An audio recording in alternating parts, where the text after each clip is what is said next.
Hey everyone, welcome to the Seeds of Success podcast, hosted by Dottie San Martin and myself, Orly Rivera.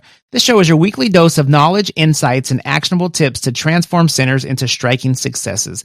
Whether you're a seasoned industry professional or just stepping onto the lanes, we've got you covered. Dottie, I am wearing my bowling shoes today because I'm getting ready to join a league. I'm getting excited. Yeah, I'm getting more into it lately. I'm competitive, you know that. I'm competitive with my kids because I know I could beat them. But I think I want to get out there and join a league and see if I could beat some other people. Well, Orly, it is that time of year. I mean, as the summer comes to the end, our summer leagues come to the end and fall leagues get started. I mean, it's in the air, right? It's in the air. So, and that's the topic of our show today. So with it being the peak really of league, and that's what's on everybody's mind that's in the bowling industry and entertainment industry is, oh my gosh, fall leagues are getting ready to start. Am I ready?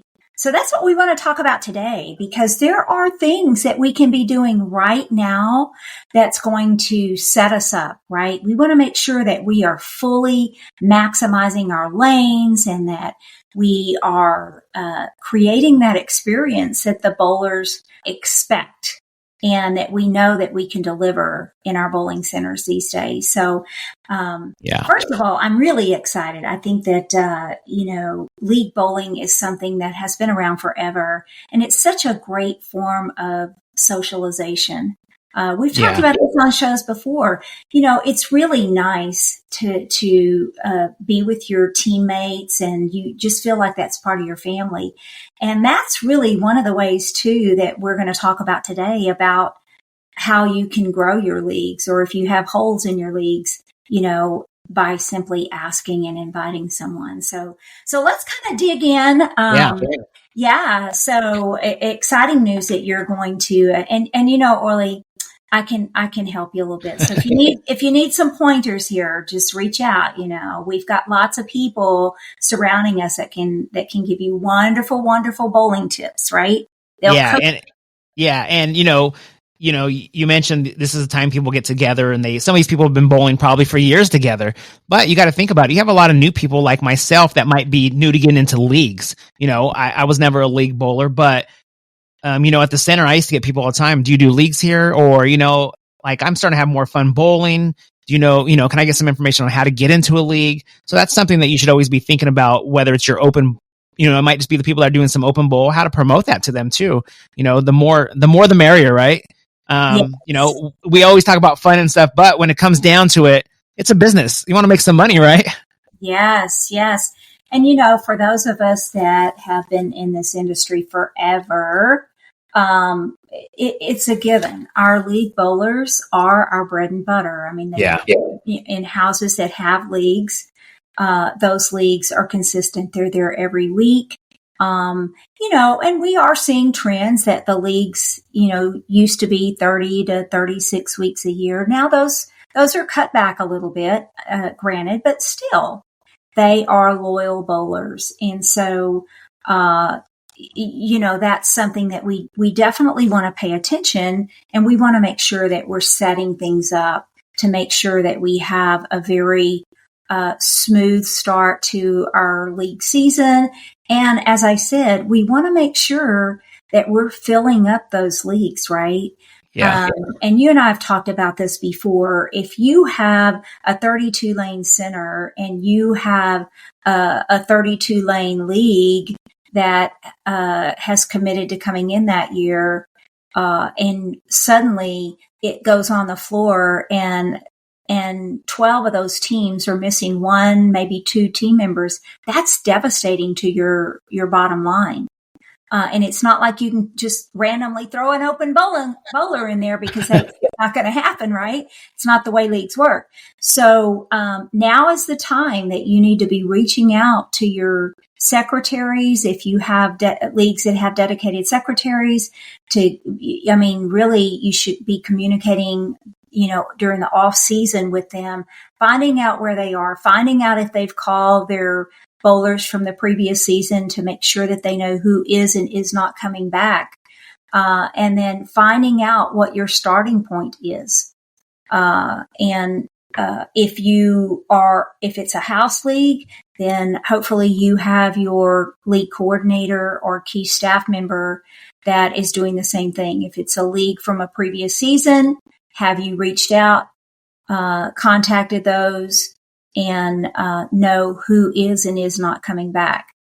Now, with that being said, a lot of times leagues, houses will have somebody get a commitment before the season ends. Okay. Don't just wait. Don't let that, don't let that fool you, because things happen during the off season, right? Yeah. So still contact everybody, make sure that you know whether they are committed to come back. And even that, if you make a phone call 3 weeks before the season goes on the floor, that still does not guarantee that those people are going to show up. So, a lot of centers do kind of like the airlines do these days, overbook. So don't ever turn people away, right? If they're interested in joining that league, get their name, get their number, encourage them to come out for the league meeting, the organizational meeting, because it's common that, there's always those surprises at the last minute where people don't show up or whatever. So, plan accordingly. The other thing is, Orly, and we've talked about this on previous shows about introducing new things. This is a great time to be thinking through what have you done in your center, or what maybe needs to still be done before you have all of these new league bowlers coming into your facility.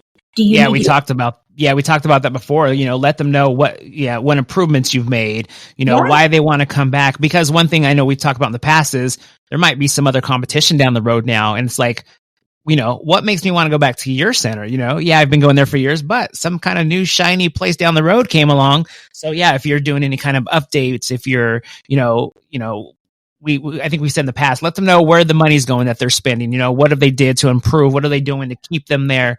I think that's very important.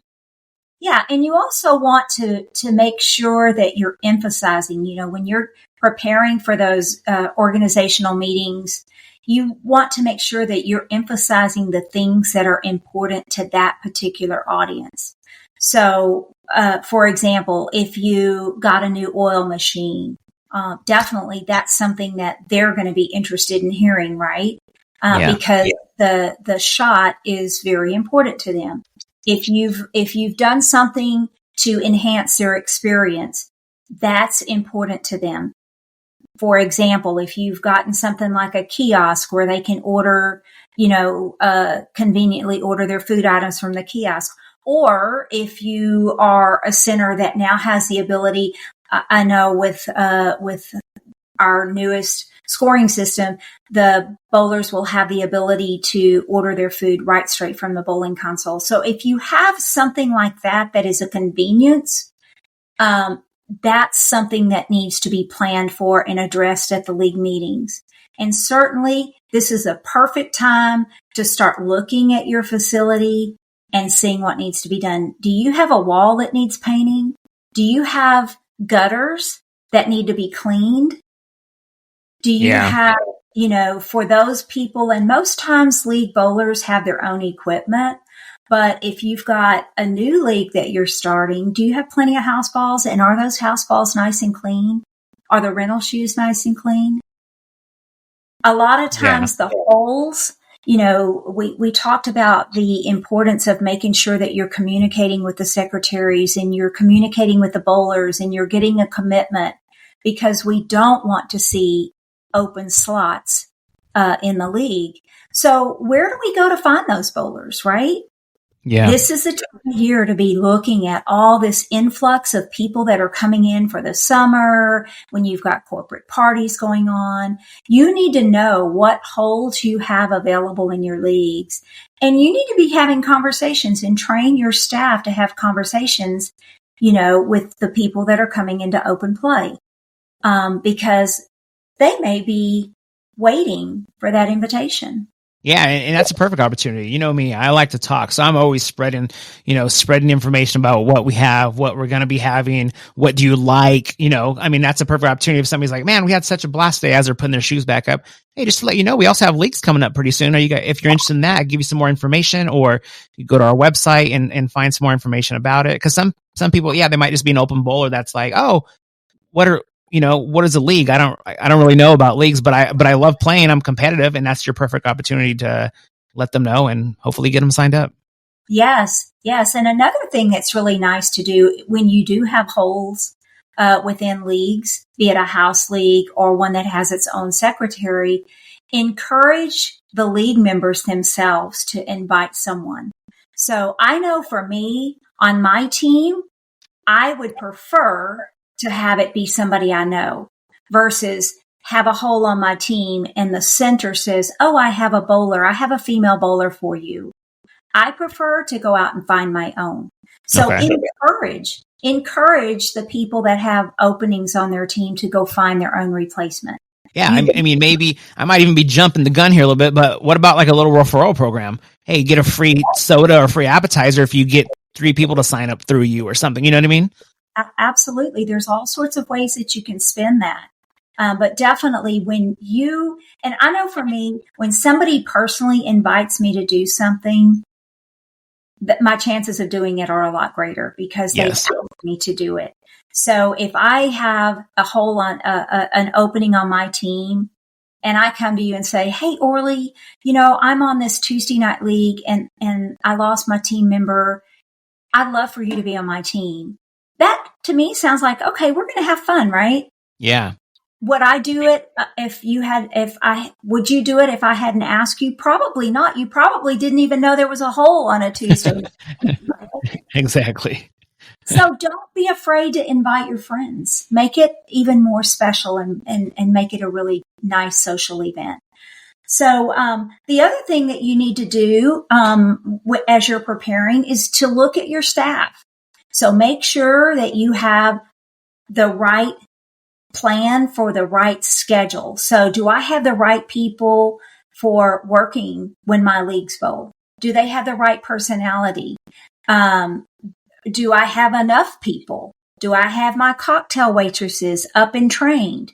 Do I have plenty of help in the snack bar? Am I going to introduce any new food items? If so, make plans to introduce them in the organizational meeting. Do I have any new staff members that will be working with our league bowlers? If so, how about making a plan to introduce them at that meeting? Give the league bowlers that feeling that these are their staff members that are going to help them have a great experience this year. And maybe even have a few little get to know you type things. Did you know that they came from, they were born and raised in Texas? Yeah, that's why they have that funny Texas drawl accent like Dottie does here, right?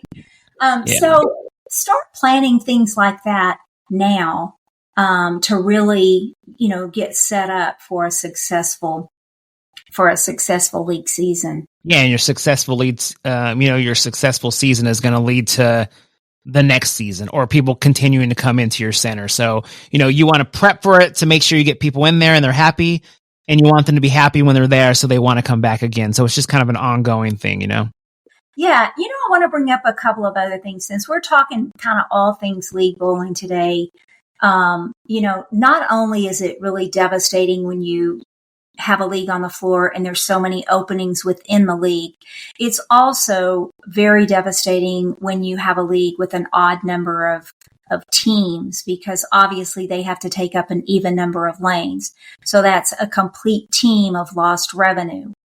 And so, be creative there as well. I know I have heard of houses that your lineage is based on the even number of teams. So be creative there, but also once again, encourage them to the team members to go out and find another team. Sometimes you can also, if you've got a corporate events coming in, it's great when you can get a whole corporate league going, but sometimes, you might be able to get a team from a company, just one team to fill those buy teams that you have within a league. So that's something to think about there and how you can kind of fill those holes. But the other thing that we find this time of year is maybe you've got a commitment from a league and all of a sudden at the last minute they decide that 50% of their bowlers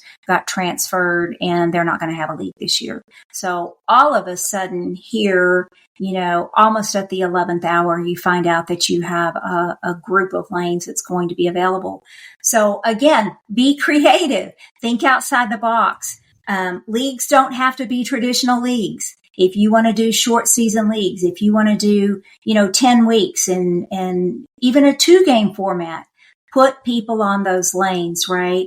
Get creative, have some fun, do some, we've got ladies leagues, we've got wine and cheese leagues, we've got all sorts of, anytime there's a trend, hop on that trend, put some little short season things together, that's going to tap into the people's, desire to have a social hour. Yeah. And fill them, fill those empty lanes.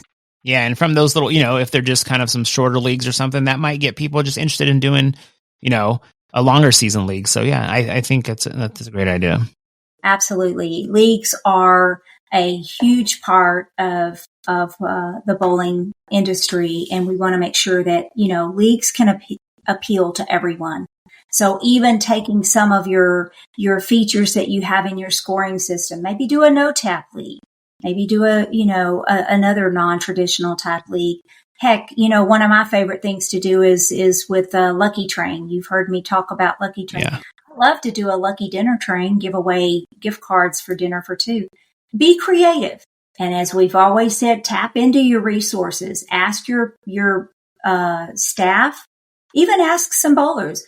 Hey, if we did something very unique on a Tuesday night at 9:00, what would be exciting for you? The other thing to fill those empty lanes would be to put some flash tournaments on the floor. Put some little tournaments, crazy eights tournaments, or up your average, or some little easy to put together tournaments that you can fill those lanes with as well. So, and then the rest, work on your open play and drive people in to have a good time. And then from there, you can pull the next league bowlers. Yeah. Well, listeners, thank you so much for joining us today. For those of you that are right in the middle of crunch season in the bowling industry, we wish you good luck with that. We look forward to you tuning in next week for another episode of Seeds of Success, as we equip you with more practical tips, ideas, and trends that will help your center grow and achieve new levels of success. Remember to share and subscribe to this podcast. The more seeds we plant, the bigger the crop. Until next time, keep growing your business one happy customer at a time.